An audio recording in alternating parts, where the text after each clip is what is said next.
তিনটা উপাধিতে আল্লাহ পাক ভূষিত করলেন।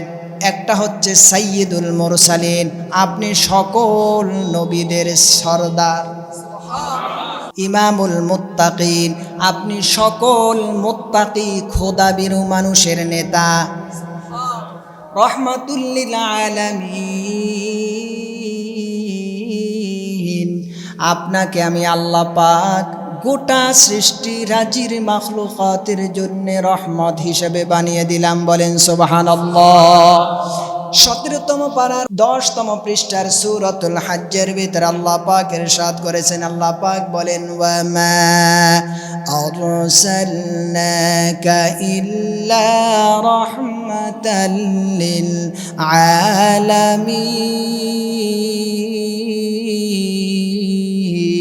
আলামিন। আল্লাহু আকবার। হযরতে আনাস রাদিয়াল্লাহু তাআলা আনহুর মা, তিনি একবার বলেন রাসূলুল্লাহ জোহরের নামাজের আগে পরে অনেক সময় আমাদের বাসায় আসতেন। বাসায় এলে পরে আমরা দুপুরবেলায় রেস্টের জন্য একটা চামড়ার চাটাই বিছিয়ে দিতাম রাসূলুল্লাহকে, হে রাসূল আপনি একটু রেস্ট নেন। হযরতে আনাস রাদিয়াল্লাহু তাআলা আনহার মা বলেন, আনহুর মা বলেন, মুহাম্মদ সাল্লাল্লাহু আলাইহি ওয়াসাল্লাম যখন চামড়ার চাটাইয়ের উপরে বিশ্রাম নিতেন, দেখবেন গ্রীষ্মকালীন সময় মানুষ রেস্ট নিলে পরে কিছুক্ষণ পরে শরীরে সবার ঘাম ঝরে। আপনার আমার ঘামের উপরে মশা মাছি বসে, গন্ধ আসে। হযরতে আনাস রাদিয়াল্লাহু তাআলা আনহুর মা বলেন, আমার নবী প্যারা হাবিব যখন তিনি বিশ্রাম নিয়েছেন আর বিশ্রাম থেকে ওঠার পরে আমি দেখেছি তার শরীর মোবারক ঘেমে ঘেমে ঘামগুলি ঝরছে। আমি ঘরের ভিতর থেকে একটা বোতল নিয়ে এসেছি, শিশি। আমি এসে মুহাম্মদ সাল্লাল্লাহু আলাইহি ওয়াসাল্লামের ঘাম মোবারক যেই বিছানার ভিতরে লেগে আছে, আমি ওই বোতলটার ভিতরে আস্তে আস্তে করে ঘামগুলি ঢুকাচ্ছি। আল্লাহ পাকের হাবিব বলল, ও আনাসের মা, তুমি ঘাম আবার মানুষ সংগ্রহ করে রাখে, তুমি ঘাম কেন ধরে রাখতেছ? উম্মে সুলাইম তিনি বললেন, ইয়া রাসূলুল্লাহ, ওগো আমার প্রাণের নবী, ওগো আমার হাবিব, ইয়া হাবিবাল্লাহ, আপনি তো বলেন এটা ঘাম, এটা তো শুধু ঘাম নয়, আপনার শরীর মোবারকের যেই ঘাম মোবারক বের হয়েছে, এই ঘামটা দিয়ে আল্লাহ পাক এত সুঘ্রাণ দিয়েছেন যা মেশকাম্বরের থেকেও বেশি সুঘ্রাণ। হাদিসের ভেতরে এসেছে, সাহাবীদের যুগে তো 1000 টাকার পারফিউম ছিল না, 1000 টাকার সেন্ট ব্যবহারের সুযোগ ছিল না। তারা বিবাহ শাদীর সময় মুহাম্মদ সাল্লাল্লাহু আলাইহি ওয়াসাল্লামের শরীর মোবারকের ঘামগুলি যতন করে সাহাবীরা রেখে দিতেন। আর ওই ঘামগুলি যখন তারা বিবাহ অনুষ্ঠানে ভোজনে কোথাও যেতেন, বাচ্চাদের শরীরে আর নিজেদের শরীরে লাগাতেন। একজন মানুষের শরীরের ভিতরে ঘাম মোবারক মাখিয়ে যখন কোনো অনুষ্ঠানে কেউ যেতেন, তারা সবাই পাগল হয়ে যেত আর বলতো, এই সুঘ্রাণ মুহাম্মদ সাল্লাল্লাহু আলাইহি ওয়াসাল্লামের শরীরের ঘাম ছাড়া আর কিছু হতে পারে না। 280 মিটার মক্কাতুল মুকাররমার ভূমিটা উঁচু, এজন্য সেই জায়গার দেশের মানুষ চাঁদ আগে দেখে। সুবহানাল্লাহ। এখান থেকে গবেষকরা একটা গবেষণা করেছে যে মক্কাতুল মুকাররমার মাটি উঁচু কেন, ব্যাখ্যা করেছে। তার কারণ হচ্ছে সমস্ত নবী সমতল জায়গায় জন্মগ্রহণ করেছে আর জন্মগ্রহণ করবে।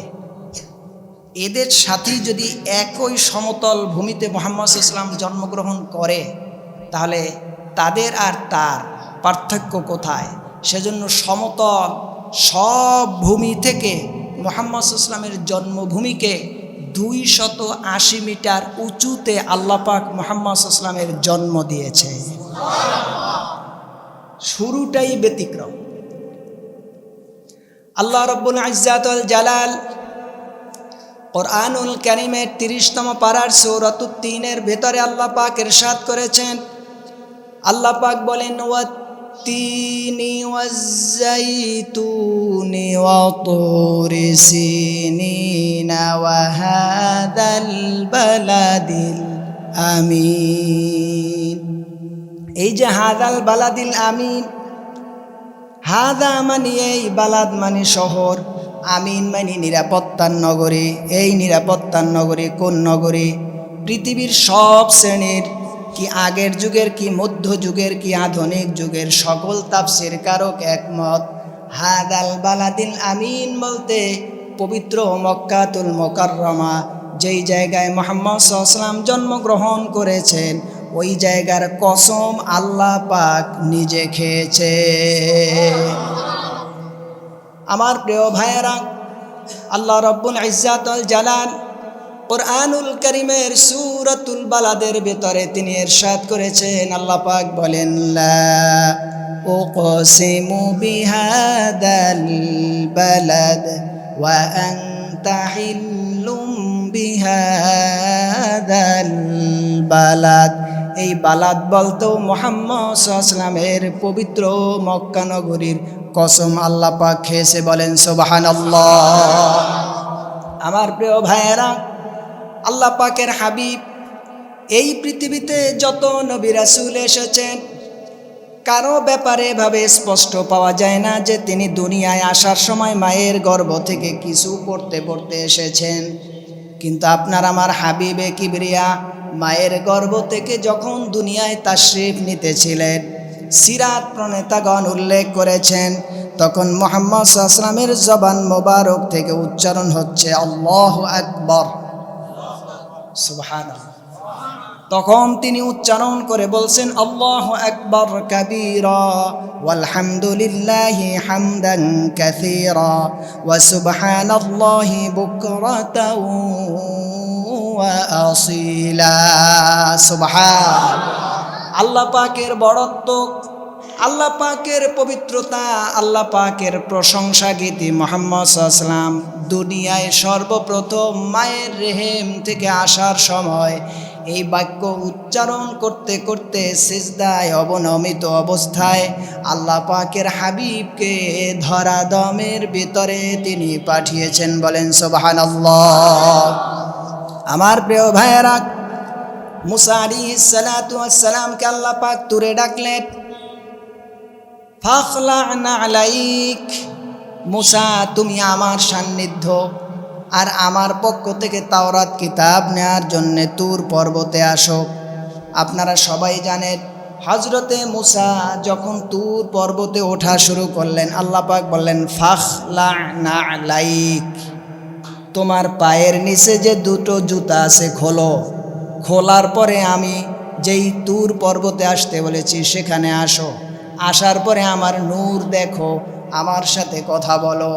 আর আমার হাবিবে কিবরিয়াকে জুতা খুলতে আল্লাহ বলেন নাই, বলছেন রসুল আপনার পরিপাটির জন্য আমি আসমান থেকে আপনার জন্য পার্সোনাল সকল পোশাক পাঠিয়ে দিলাম। আমার প্রিয় ভাইয়েরা, আল্লাহ রাব্বুল ইজ্জাতুল জালাল মুহাম্মদ সাল্লাল্লাহু আলাইহি ওয়াসাল্লামকে দৈনিক একটা সময় আল্লাহর সাথে রাসূলুল্লাহর কথা হতো। যখন আল্লাহ পাক মেসেঞ্জার হিসাবে জিবরিলকে পাঠাতেন, জিবরিল তখন মেসেঞ্জার হয়ে, নিউজম্যান হয়ে, মিডলম্যান হয়ে তথ্য নিয়ে রাসূলুল্লাহর কদম মোবারকে আসতো। কিন্তু আল্লাহ পাকের হাবিবের দৈনিক একটা সময় ছিল, যেই সময় কোনো রকমের ফেরেশতা বা বার্তাবাহক লাগতো না। আল্লাহ আর তার রাসূল আপন জগতে দুইজনে পার্সোনাল কথা বলতেন, যে পার্সোনাল কথাটা আল্লাহ আর তার রাসূল ছাড়া কেউ জানে না, বলেন সুবহানাল্লাহ। আপনারা শুনবেন, হাদিসের ভিতরে অনেক প্রকার আছে, হাদিসে মারফু, হাদিসে মুত্তাসিল, হাদিসে মাকতুব, হাদিসে সহিহ, হাদিসে আহাদিস, হাদিসে মুস্তাফা, বিভিন্ন শ্রেণী বিন্যাস অনুযায়ী হাদিস আছে। এর ভিতরে একটা হাদিস আছে যার নাম হচ্ছে হাদিসে কুদসি। হাদিসে কুদসি, কুরসি না, উচ্চারণটা কি? কুদসি। হাদিসে কুদসি কাকে বলে? হাদিস বলা হয় সাধারণত মুহাম্মদ সাল্লাল্লাহু আলাইহি ওয়াসাল্লাম যেই কাজ করেছেন কিংবা যেই কাজ করতে বলেন নাই তার উপস্থিতিতে কেউ করেছেন, কিংবা তিনি করেন নাই কিন্তু করতে বলেছেন। কিন্তু হাদিসে কুদসি বলা হয় এমন একটা জিনিসকে যেটা মুহাম্মদ সাল্লাল্লাহু আলাইহি ওয়াসাল্লামের কাছে জিবরিল আসা ছাড়া শুধু আল্লাহ সরাসরি রসুলকে বলতে বলেছেন। সেটা কোরআনের ওহী নয়, কিন্তু ওহী ছাড়া আর একটা বাণী ছিল মুহাম্মদ সাল্লাল্লাহু আলাইহি ওয়াসাল্লামের, যেটা মিডল ম্যান জিবরিল ছাড়া আল্লাহ তার হাবিবকে জানিয়েছেন। মাঝখানে কোনো রকমের মিডল নিউজ ম্যান কাভার করার ব্যক্তি ছিল না। শুধু আল্লাহ বলছে, রসুল শুনছে, রসুল এটা মানব সমাজে বলে দিছে। এমন হাদিসের প্রকারটাকে বলা হয় হাদিসে কুদসি, মানে যেই কথার মাঝে আল্লাহ আর রসুল ছাড়া মাঝখানে কোনো মানুষ নাই। বলেন সুবহানাল্লাহ। আমার প্রিয় ভাইয়েরা, মুহাম্মদ সাল্লাল্লাহু আলাইহি ওয়াসাল্লামের কাছে হাজার হাজার হাজার হাজার বার জিবরিল এসেছেন। কোন নবীর কাছে একবার, কোন নবীর কাছে 5 বার, 7 বার, 9 বার এসেছেন। কিন্তু মুহাম্মদ সাল্লাল্লাহু আলাইহি ওয়াসাল্লামের কদম মোবারকে আল্লাহ পাক স্বয়ং জিবরিলকে 24,000 বারের বেশি পাঠিয়েছে। আমার প্রিয় ভাইয়েরা, এই পৃথিবীতে যত নবী আর রসুল আল্লাহ পাক দিয়েছেন, সকল নবী আর রাসূল যখন দুনিয়া থেকে বিদায় নিয়েছেন, তখন তাদের মুজিজা ওই সময়ের সাথে, ওই অঞ্চলের সাথে খাস ছিল। ইন্তেকাল করে আল্লাহর সান্নিধ্যে গেছেন, মুজিজা মাটির সাথে মিশে গেছে। পৃথিবীতে তাদের মুজিজার কোনো অস্তিত্ব নাই। কিন্তু আপনার নবী, আমার নবী, প্যারা হাবিবের মুজিজা এমন যে আল্লাহ পাকের হাবিব আল্লাহর সান্নিধ্যে রওজা শরীফে জীবন্ত অবস্থায় হায়াতুন নবী, জিন্দা নবী হিসেবে আছে। আর আপনার আমার নবীর রেখে যাওয়া যত মুজিজা অবিকৃত অবশিষ্ট, কিয়ামত পর্যন্ত আল্লাহ পাক মুসলমান উম্মতে মুহাম্মাদির জন্য রেখে দিয়েছে। হাজরে আসওয়া, এটা রাসূলুল্লাহর একটা মুজিজা। সুবহানাল্লাহ। মাকাম ইব্রাহিম রাসূলুল্লাহর একটা মুজিজা। জামজাম রাসূলুল্লাহর একটা মুজিজা। কাবা বাইতুল্লাহ রাসূলুল্লাহর একটা মুজিজা।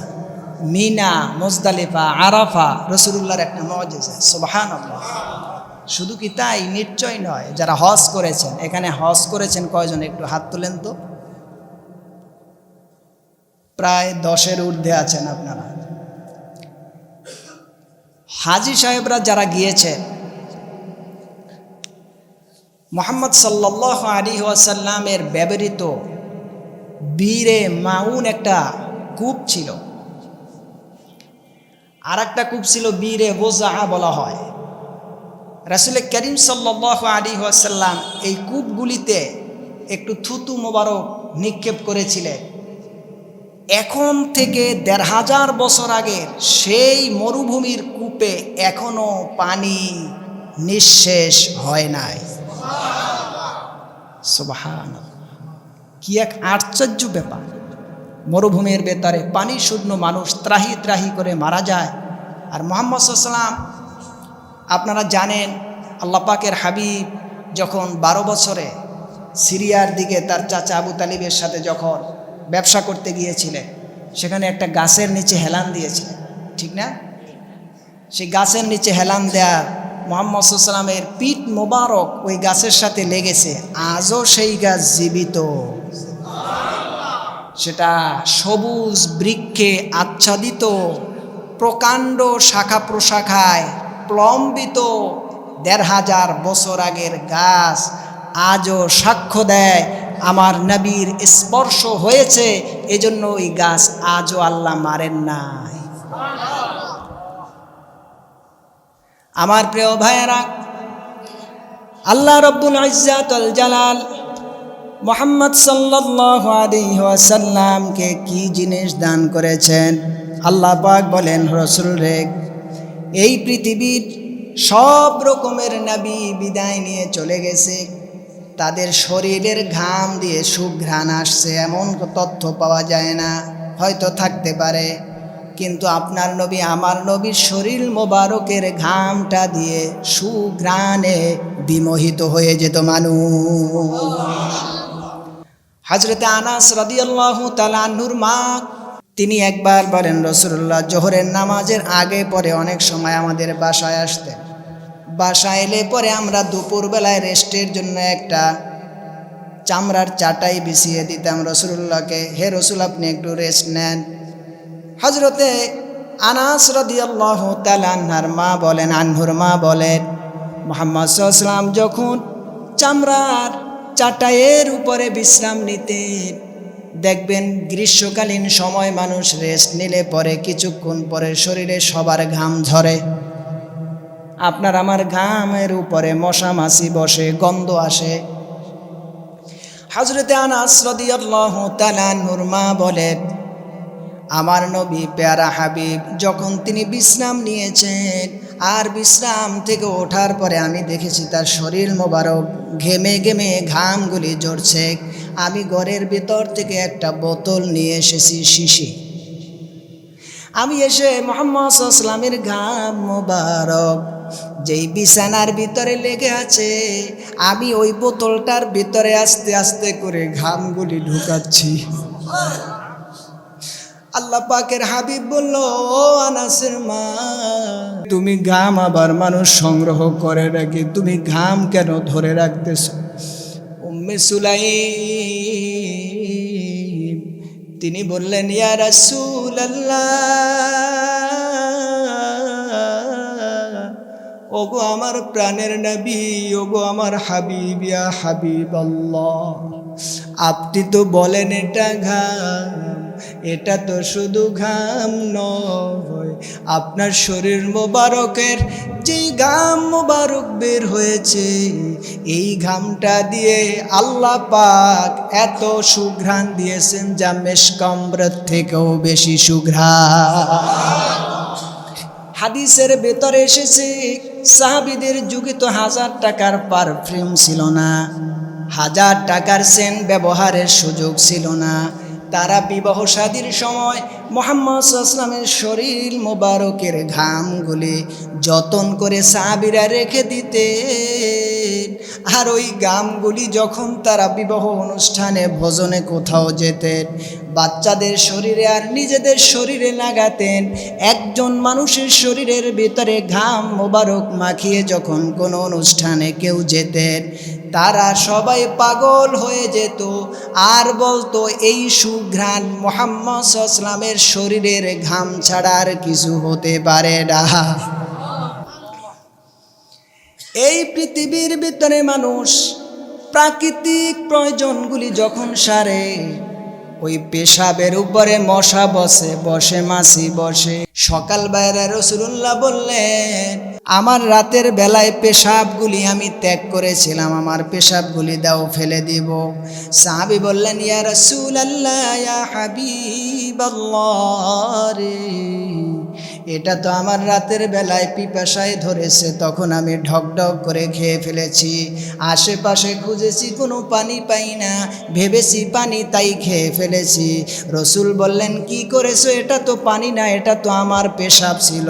সাহাবী বলেন, আল্লাহর কসম করে বললাম, ওটা তো পেশাব না, পেশাব দিয়ে গন্ধ আসে। আমি ঢক ঢক করে খাবার সময় মেশকাম্বরের থেকেও ঘ্রাণ, মধু থেকে মিষ্টি পেয়েছি। আমার প্রিয় ভাইয়েরা, আল্লাহ পাকের হাবিব যখন প্রাকৃতিক ডাক সারতেন, হযরতে উম্মে আয়েশা সিদ্দিকা রাদিয়াল্লাহু তাআলা আনহা বলেন, যুদ্ধের ময়দান থেকে মুহাম্মদ সাল্লাল্লাহু আলাইহি ওয়াসাল্লাম আসছেন, এমন সময় একবার আমার মন চাইলো তার পেশাবটা, তার পায়খানা মোবারক আমি একটু দেখি। যুদ্ধের ময়দানে যখন তিনি প্রাকৃতিক ডাক সারার জন্যে মরুভূমির ভেতরে যাচ্ছে, মরুভূমির ভিতরে কোনো আড়াল নাই, দেয়াল নাই। আমি তো ভাবছি তার পর্দা কিভাবে সে লক্ষ্য করবে, নজর করবে, হেফাজত করবে। আমি তাকিয়ে দেখতে পেলাম মুহাম্মদুর রাসূলুল্লাহ সাল্লাল্লাহু আলাইহি ওয়াসাল্লাম যেই জায়গায় প্রাকৃতিক ডাক সারার জন্য গেলেন, দূর থেকে গাছগুলি হেঁটে হেঁটে এসে রাসূলুল্লাহকে পর্দা দিয়ে দাঁড়িয়ে গেল। আমি যখন তার প্রাকৃতিক ডাক শেষ হয়ে গেল, দৌড়ে তাড়াতাড়ি ওই জায়গায় গেলাম যে তার বজ্র মোবারক দেখব। কিন্তু আমি গিয়ে দেখলাম জমিনের উপরে কিছুই দেখা যায় না। লাগালাম নাক দিয়ে আমি ওই জমিনের উপরে দেখতে পেলাম মেশকাম্বর থেকেও বেশি ঘেরান, যেখানে সে টয়লেট সেরেছে তার ঘ্রাণ। আমার প্রিয় ভাইয়েরা, মুহাম্মদুর রাসূলুল্লাহ সাল্লাল্লাহু আলাইহি ওয়াসাল্লাম এই পৃথিবীতে আদম পর্যন্ত, আদম থেকে ঈসা পর্যন্ত কোনো নবীর জীবনের হিসাব খুঁজে পাওয়া যায় না যে কোন নবীর জীবনে কয়টা দাড়ি পেকেছে, কোন নবীর জীবনে কয়টা মোষ পেকেছে, কোন নবীর মাথার ভেতরের চুল কয়টা পেকেছে। কিন্তু মুহাম্মদুর রাসূলুল্লাহ সাল্লাল্লাহু আলাইহি ওয়াসাল্লাম যখন আল্লাহর সান্নিধ্যে দুনিয়া ছেড়ে বিদায় নিচ্ছেন, তখন সাহাবীরা বলেন, আমরা হিসাব করে দেখেছি রাসূলুল্লাহর দাড়ি আর মাথা এই দুইটা জিনিস মিলে তখন মাত্র 20টা চুল পাকন ধরেছে। বলেন সুবহানাল্লাহ। এবার একটু চিন্তা করেন তো, চুল পাকছে কয়টা, দাড়ি পাকছে কয়টা? পৃথিবীতে কোনো মানুষের এই হিসাব রেখেছে আছে বলে কোনো প্রমাণ আছে? আর মুহাম্মদ সাল্লাল্লাহু আলাইহি ওয়াসাল্লামের শানটা আল্লাহ কিভাবে হেফাজত করছে যে তার দাড়ি মোবারক আর চুল মোবারক কয় গাছ, কতটুকুন পাকছে। সাহাবীরা বলেন আমরা তাও হিসাব করে রেখেছি। সুবহানাল্লাহ। এই জন্য কিয়ামত পর্যন্ত কোরআন যেমন অবিকৃত অবশিষ্ট অক্ষয় থাকবে, মুহাম্মদ সাল্লাল্লাহু আলাইহি ওয়াসাল্লামের হাদিসুন নববীকেও আল্লাহ পাক সেভাবে অক্ষয় করে রাখবে। কারণ কিয়ামত পর্যন্ত যত বিজ্ঞান আপ হতে থাকবে তত বেশি কোরআন আর হাদিস লাগবে এই বিজ্ঞানের সমর্থনে অনেক কিছুকে জায়েজ করতে হলে। সেজন্য আল্লাহ পাক তার রসুলের কোরআন আর রসুলের হাদিসুন নববীকে আপ করে রেখেছেন যেন এর ভেতরে কোনো রকমের কোনো প্রশ্ন কোনো নাস্তিক করতে না পারে। বলেন সুবহানাল্লাহ। আমার প্রিয় ভাইরা, মুহাম্মদ সাল্লাল্লাহু আলাইহি ওয়াসাল্লামকে আল্লাহ রাব্বুল ইজ্জাত ওয়াল জালাল তিনি কিভাবে হেফাজত করেছেন। রাসূল করিম সাল্লাল্লাহু আলাইহি ওয়াসাল্লাম আমাদেরকে হাদিস শিখিয়েছে যে কবর জগতের প্রশ্ন হবে কয়টা? 1 নম্বরে মান রব্বুকা, অর্থ হচ্ছে রব্বি আল্লাহ, আপনার আমার রবকে আল্লাহ। 2 নম্বর হচ্ছে ওয়ামা দীনুকা, তোমার দিন কি? দীনি আল ইসলাম, আমাদের ইসলাম হচ্ছে আমাদের দিন। 3 নম্বর হচ্ছে মান হাদার রজুল, এই ব্যক্তিকে আল্লাযী বুইসা মুহাম্মদ সাল্লাল্লাহু আলাইহি ওয়াসাল্লাম, হাদার রজুলু আল্লাযী বুইসা ফীকুম, যে তোমাদের মাঝে একে পাঠানো হয়েছিল, বলো ইনি কে? বলতে হবে হাদা নাবিয়ুনা মুহাম্মদ সাল্লাল্লাহু আলাইহি ওয়াসাল্লাম। এইবার এখান থেকে একটা জিনিস একটু গবেষণা করেন। প্রথম প্রশ্নে আপনি পাস, মান রব্বুকা বলছেন রব্বি আল্লাহ, অমা দিনুকা পাস, দিনুনা আল ইসলাম। 3য় নাম্বার প্রশ্নে আল্লাহ কি ঘটিয়েছে? বান্দা 1ম নাম্বার প্রশ্নে ফার্স্ট ডিভিশন পেয়েছো, 2য় নাম্বার প্রশ্নে তুমি ফার্স্ট ডিভিশন পেয়েছো, 3য় নাম্বার প্রশ্নে এসে যদি মুহাম্মদ সাল্লাল্লাহু আলাইহি ওয়াসাল্লামকে দুনিয়ায় বসে ভালোবাসায় কোনো ঘাটতি থেকে থাকে, তাহলে আগের প্রশ্নে ফার্স্ট ডিভিশন পাওয়ার পরেও 3য় নাম্বার প্রশ্নে মুহাম্মদ সাল্লাল্লাহু আলাইহি ওয়াসাল্লামকে দেখে যদি জবাব দিতে না পারো ইনি কে, তাহলে তোমার জান্নাত হারাম। একটা ডিপ বিষয় না? হ্যাঁ, আগের 2 প্রশ্নে পাস মানে আল্লাহ এক, এটা বান্দা বলতে পারছে। আমার ইসলাম, দিন আমার ইসলাম, এটাও বান্দা বলতে পারছে।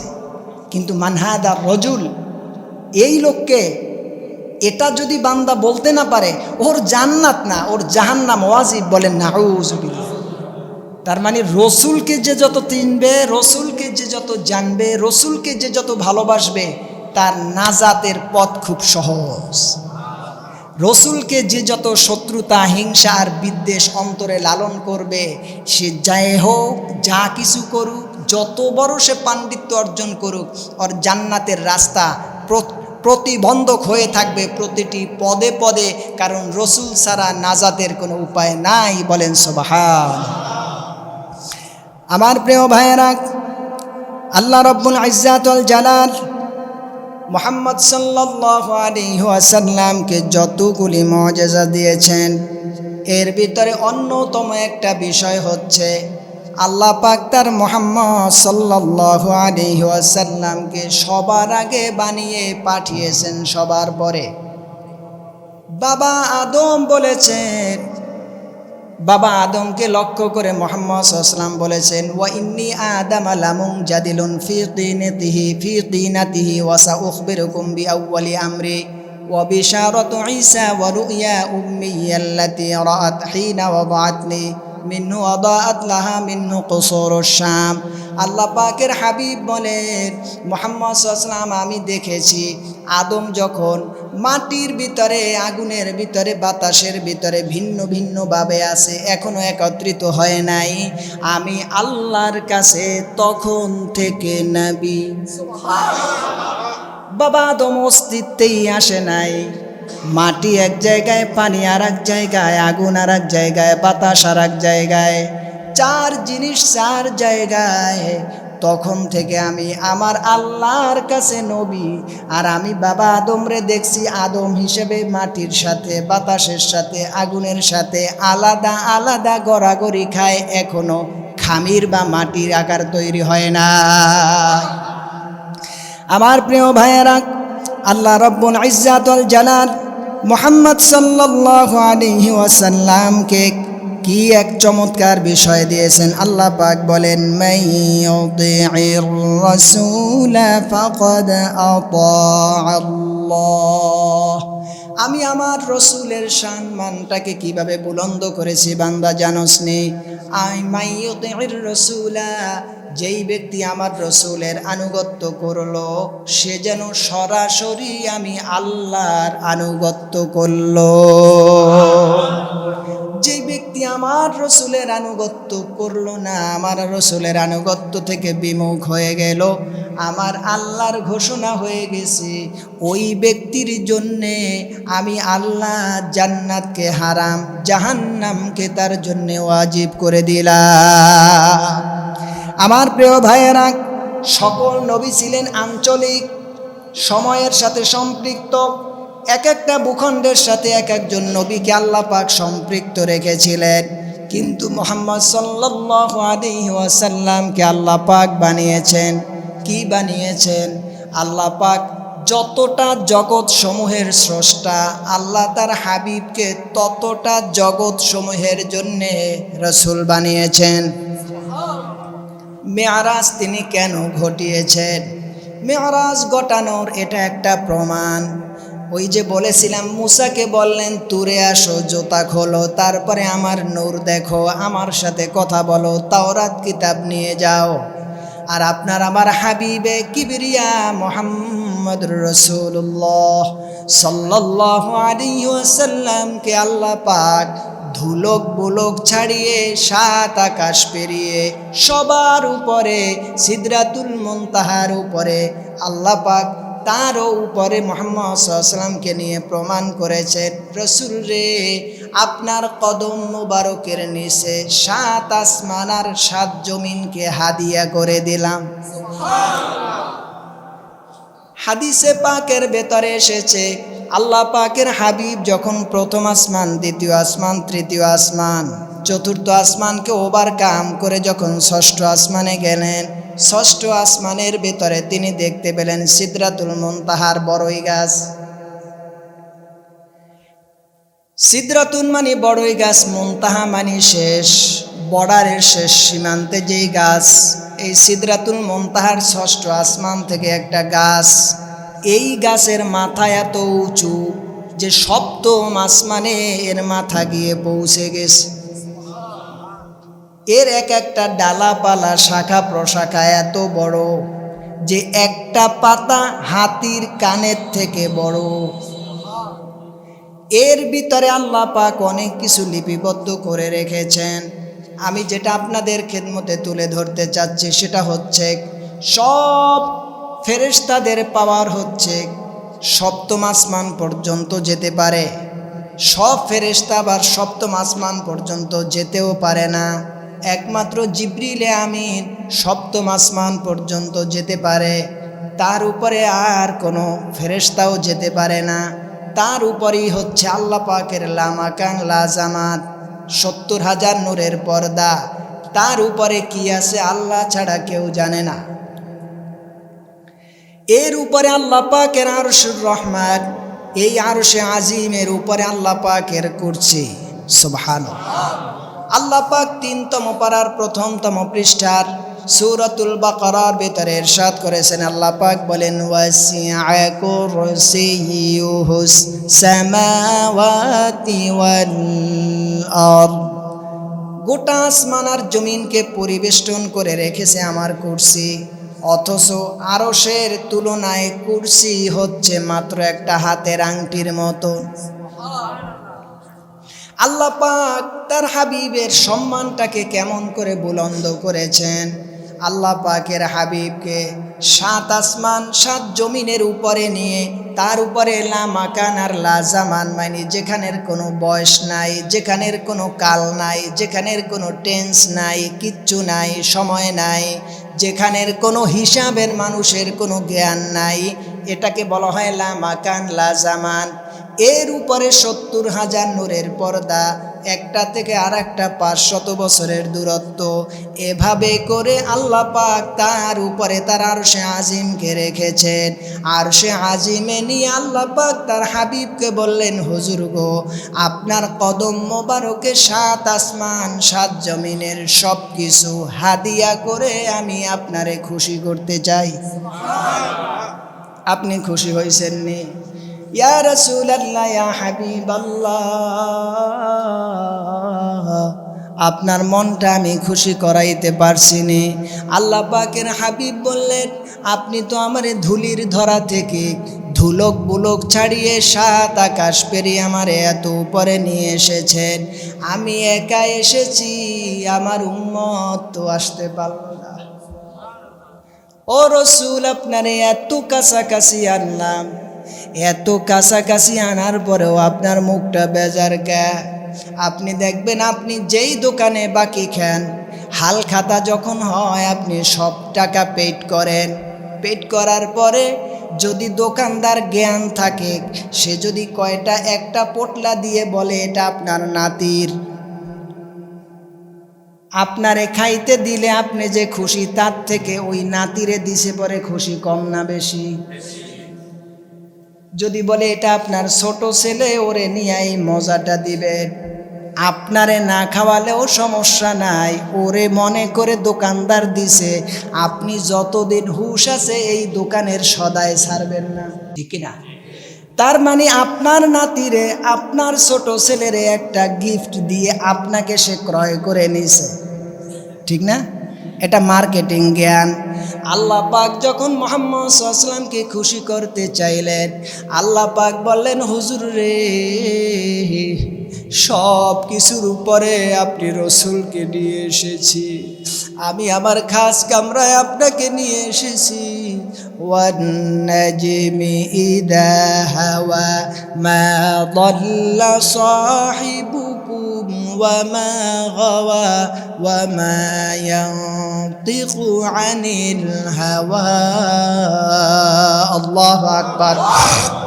হুজুর, আপনাকে কি আমি খুশি করতে পারলাম নি? হুজুর বলেন, না, আমার উম্মত ছাড়া আমি খুশি হতে পারি নাই। আল্লাহ পাক বলেন, চিন্তা কইরেন না, আপনারে আমি মেরাজের রজনীতে আমার খাস বাড়িতে নিয়ে আসতে এত দুনিয়াব্যাপী সরঞ্জাম আর সরগোলের ব্যবস্থা করেছি। আপনারে যেহেতু এখনো খুশি করাতে পারি নাই, এখনো আপনি উম্মত আর উম্মত করতেছেন, আপনাকে আপনাকে সাক্ষী রেখে আমি বলে দিলাম, আপনারে নিয়ে এসে মেরাজ ঘটালাম, আর আপনার উম্মতের সাথে আমি আল্লাহ নিজে গিয়ে নামাজে মেরাজ করব। এজন্য হাদিসে পাকের ভেতরে এসেছে, আস-সালাতু মি'রাজুল মুমিনিন। বলেন আল্লাহু আকবার। আমার প্রিয় ভাইয়েরা, আল্লাহ রাব্বুল ইজ্জাত ওয়াল জালাল মুহাম্মদ সাল্লাল্লাহু আলাইহি ওয়াসাল্লামকে আরো যে মুআজিজা দিয়েছেন তার ভিতরে অন্যতম একটা হচ্ছে, সব নবী যখন দুনিয়া ছেড়ে বিদায় নিয়ে গেছে, সবার সব রকমের মুআজিজা মাটির সাথে দাফন হয়ে গেছে, কিন্তু মুহাম্মদ সাল্লাল্লাহু আলাইহি ওয়াসাল্লামকে এমন একটা কিতাব আল্লাহ দিয়েছেন, এই কিতাব কিয়ামত পর্যন্ত মানুষকে হেদায়াতের পথ দেখিয়ে দেখিয়ে ইসলামের সুশীতল ছায়াতলে নিয়ে এসে কিয়ামত পর্যন্ত উম্মতে মুহাম্মাদির দলটাকে আল্লাহ পাক প্রশস্ত করে দিবে। আমার প্রিয় ভাইয়েরা, আল্লাহ রাব্বুল ইজ্জাত ওয়াল জালাল মুহাম্মদ সাল্লাল্লাহু আলাইহি ওয়াসাল্লামকে এমন চমৎকার তিনি নবী হিসেবে সম্বোধন করেছেন। রাসূলুল্লাহ যখন তিনি সপ্তম আসমানে চলে গেলেন, বাইতুল মামুরের ভিতরে ঢুকলেন, ফেরেশতারা আজান দিলেন, নামাজের জামাত শুরু হয়ে গেল, ফেরেশতাদের ইমাম হয়ে গেলেন আপনার নবী, আমার নবী মুহাম্মদ সাল্লাল্লাহু আলাইহি ওয়াসাল্লাম। যখন তিনি নামাজ শেষ করলেন, নামাজ শেষ করার পরে আল্লাহ পাকের হাবিবকে তিনটা উপাধিতে আল্লাহ পাক ভূষিত করলেন। একটা হচ্ছে সাইয়্যিদুল মুরসালিন, আপনি সকল নবীদের সরদার। ইমামুল কিবলাতাইন, ইমামুল মুত্তাকিন, আপনি সকল মুত্তাকি খোদাবিরু মানুষের নেতা। রহমাতুল লিল আলামিন, আপনাকে আমি আল্লাহ পাক গোটা সৃষ্টি রাজির মাখলুকাতের জন্য রহমত হিসেবে বানিয়ে দিলাম। বলেন সুবহানাল্লাহ। 17তম পারার 10তম পৃষ্ঠার সূরাতুল হজ্জের ভিতরে আল্লাহ পাক ইরশাদ করেছেন, আল্লাহ পাক বলেন, ওয়া মা আরসালনাকা ইল্লা রাহমাতাল লিল আলামিন। আল্লাহু আকবার। আমার প্রিয় ভাইরা, মুহাম্মদ সাল্লাল্লাহু আলাইহি ওয়াসাল্লামকে আল্লাহ পাক যে সম্মান দিয়েছেন, সেই সম্মানের ভেতরে আল্লাহ পাকের অন্যতম একটা নিদর্শন হচ্ছে, ও গো হাবিব, আপনাকে আমি আল্লাহ পাক যে সম্মান দিয়েছি সেটা হচ্ছে, আমি মুহাম্মদ সাল্লাল্লাহু আলাইহি ওয়াসাল্লাম আপনার জন্য বিধানের কিছু শ্রেণী বিন্যাস আছে। আপনার আমার জন্য ফরজ, ওয়াজিব, সুন্নাত, সুন্নাতে জায়েদা, মুস্তাহাব, মুস্তাহসান, নফল, অনেকগুলি ইবাদতের শ্রেণী বিন্যাস আছে। কিন্তু মুহাম্মদ সাল্লাল্লাহু আলাইহি ওয়াসাল্লামের জন্য ইবাদত হচ্ছে দুই প্রকার। কয় প্রকার? একটা হচ্ছে ফরজ, আর একটা হচ্ছে ওয়াজিব, তার জন্য কোনো সুন্নত নাই। সুবহানাল্লাহ। তার জন্য কোনো সুন্নত নাই। তিনি যা করেন এক্সট্রা, এটা তার আশেক, তার মাহবুবের মাশুককে খুশি করার জন্য ভালোবেসে তার উপর কোনো বার্ডেন করে, ডাইভার্ট করে, প্রেশার ক্রিয়েট করে কোনো নিয়ম দেয়া ছিল না। তিনি ইচ্ছা করে যা করছেন, আল্লাহ পাক ওটা উম্মতে মুহাম্মাদের জন্য কোনোটা সুন্নত, কোনোটা সুন্নতে মুআক্কাদা, কোনোটা সুন্নতে জায়েদা, এরই কোনোটা মুস্তাহাব, মুস্তাহসান, নফল বানিয়েছেন। কিন্তু মুহাম্মদ সাল্লাল্লাহু আলাইহি ওয়াসাল্লামের জন্য মাত্র ফরজ আর ওয়াজিব ছিল, সুন্নতের প্রয়োজন ছিল না। কিন্তু তিনি যা করছে এটা উম্মতের জন্য কোনোটা ভিন্ন ভিন্নভাবে হয়েছে। বলেন সুবহানাল্লাহ। আমার প্রিয় ভাইয়েরা, আল্লাহ রাব্বুল ইজ্জাত ওয়াল জালাল মুহাম্মদ সাল্লাল্লাহু আলাইহি ওয়াসাল্লামকে কি ভালোবাসে দেখেন। আল্লাহ পাকের হাবিব বলেছেন, আমার কোনো সাহাবী যদি ঋণগ্রস্ত হয়ে মারা যায়, আমি মুহাম্মদ সাল্লাল্লাহু আলাইহি ওয়াসাল্লাম তাদের সবার ঋণ মুক্ত হবার ব্যবস্থা করে দিব। শুধু তাই নয়, আমার কোনো উম্মত যদি ঋণগ্রস্ত হয়ে মারা যায়, তাহলে আমি আমার উম্মতের রেখে যাওয়া যত সম্পদ আছে, যা কিছু আছে, যেভাবে আছে, আমি আমার মুহাম্মদ সাল্লাল্লাহু আলাইহি ওয়াসাল্লাম আমার উম্মতের ঋণগুলি মুক্তি করার জন্য আমি রাসূলুল্লাহ তার পাশে দাঁড়িয়ে যাব। বলেন সুবহানাল্লাহ। আল্লাহ পাকের হাবিবকে আল্লাহ পাক আরও কি চমৎকারভাবে শান আর মান দান করেছেন। আল্লাহ পাকের হাবিব মুহাম্মদ সাল্লাল্লাহু আলাইহি ওয়াসাল্লাম তিনি এমন এক চমৎকার ব্যবস্থা করেছেন। তিনি বলছেন আনসার দুইজন, একজন মুহাজির আর একজন আনসার সাহাবী। মুহাজির যদি মারা যায় আনসারের অর্থ সম্পদ পাবে, আনসার সাহাবী যদি মারা যায় মুহাজির সাহাবী অর্থ সম্পদ পাবে। তোমাদের দুইজনকে আমি আল্লাহর রসুল ভাই ভাই বলে ঘোষণা করে দিয়েছি। এখন আনসার আর মুহাজির দুইজন সাহাবীর ভিতরে একজন ছাড়া আর একজন মারা গেল, একজন অন্যজনের সম্পদের মালিক হয়ে যাবে, ওয়ারিশ হয়ে যাবে। আপন ভাই যদি ওই আনসার বা মুহাজিরের থাকে সে সেই সম্পদ পাবে না। এটা হয়তো একটু বুঝেন নাই। মনে করেন মদিনার একজন সাহাবী আর মক্কার একজন সাহাবী, দুইজনকে রাসূলুল্লাহ আনসার আর মুহাজির সাহাবী ভাই ভাই বানিয়েছে। এখন আনসার মুহাজিরের ভিতর থেকে যে কোনো একজন ইন্তেকাল করেছে, বাকি আছে একজন। এখন যে মারা গেছে তার যদি আপন রক্তের ভাই থেকে থাকে তাহলে ওই ভাই হিসেবে ভাইয়ের সম্পদ পাবে না।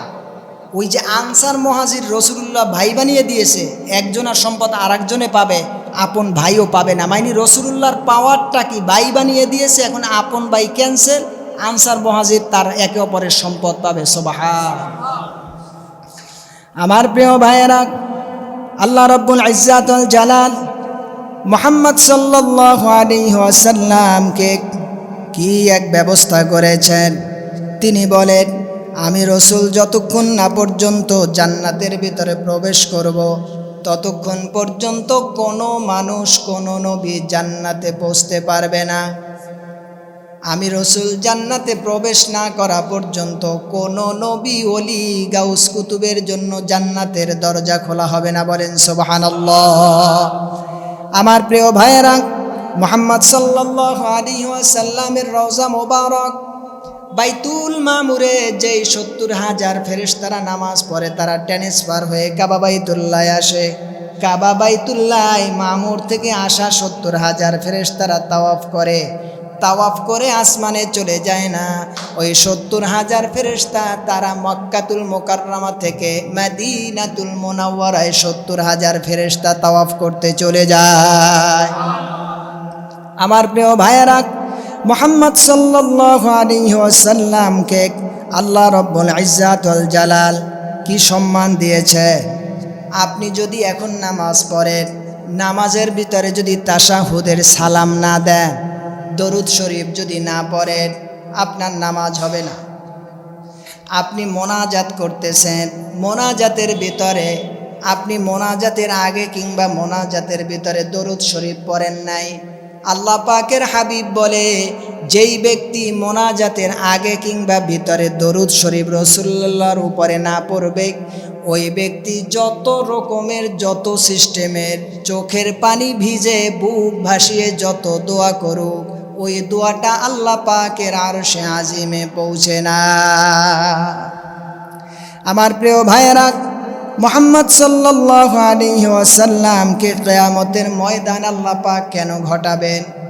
কিয়ামতের ময়দান আল্লাহ পাক এই জন্যই ঘটাবেন, কারণ হচ্ছে সব কিছু লয় প্রলয় হয়ে যাবার পরে মুহাম্মদ সাল্লাল্লাহু আলাইহি ওয়াসাল্লাম যতক্ষণ না পর্যন্ত আল্লাহ পাককে বলবেন আল্লাহ, সব মানুষগুলি কষ্টের ভেতরে আছে, বেকুল বেকারার হয়ে আছে, সেন্সলেস হয়ে গেছে, দিক বিদিক শূন্য হয়ে গেছে, মিজানের পাল্লা চালু করেন। আল্লাহর হাবিব যতক্ষণ না আল্লাহকে বলবেন, আল্লাহ তার আগ পর্যন্ত মিজানের পাল্লা কিয়ামতের ময়দানে শুরু করবে না। তার মানে হচ্ছে মুহাম্মদ সাল্লাল্লাহু আলাইহি ওয়াসাল্লাম যে সব নবীর থেকে শ্রেষ্ঠ, এটা বোঝানোর জন্য আল্লাহ পাক মেরাজকে ঘটিয়েছেন। আবার কিয়ামতের ময়দানে হিসাব নিকাশের সেই দিবসে আল্লাহর হাবিব যে সব নবীর থেকে শ্রেষ্ঠ, এটা প্রমাণ বহন করার জন্যেই আল্লাহ পাক কিয়ামতটাকে ঘটাবে। আমার প্রিয় মুসল্লি ভাইয়েরা, আল্লাহ রব্বুল ইজ্জাতুল জালাল মাকামে মাহমুদের সেই প্রশংসিত জায়গা তার রসুলকে আল্লাহ পাক যখন দিবেন, কি এক সম্মানের জায়গা দিবেন। সম্মানের জায়গা দিয়েই আল্লাহ পাক সেখানে শেষ করবেন না। আল্লাহ পাক বলেন, আমি আমার নবী মুহাম্মদ সাল্লাল্লাহু আলাইহি ওয়াসাল্লাম তার গোটা শরীর মোবারকটাকেই আমি মুআজিজা বানিয়ে দিয়েছি। পৃথিবীর কোনো নবীর ক্ষেত্রে জানা যায় না যে তাকে দেখে মানুষ ইসলাম গ্রহণ করেছেন, কিন্তু মুহাম্মদ সাল্লাল্লাহু আলাইহি ওয়াসাল্লামের চুল পরিপাটি দেখে কাফের মুসলমান হয়ে গেছে। রাসূলুল্লাহর দাঁত মোবারকের এত সৌন্দর্যতা দেখে কাফের মুসলমান হয়ে গেছে।